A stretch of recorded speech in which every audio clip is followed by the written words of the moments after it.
L'islam est né dans le Hedjaz, à la Mecque, où Mahomet reçoit, en 610 de notre ère, ses premières révélations.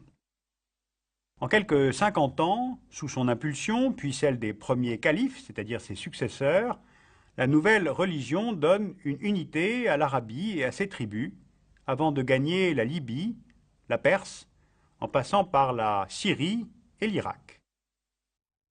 Avec l'arrivée en 661 de la dynastie des Omeyyades, les conquêtes reprennent et le détroit de Gibraltar est franchi en 711.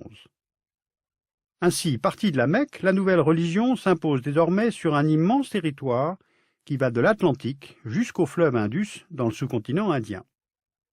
Eh bien, c'est dans ce creuset, déjà riche de l'héritage grec, romain, perse, byzantin, que va s'élaborer. Les Omeyyades font de Damas leur capitale.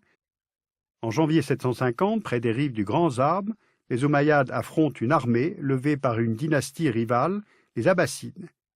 Eh bien, ce sont les Abbassides qui gagnent la bataille et massacrent la famille des Omeyyades.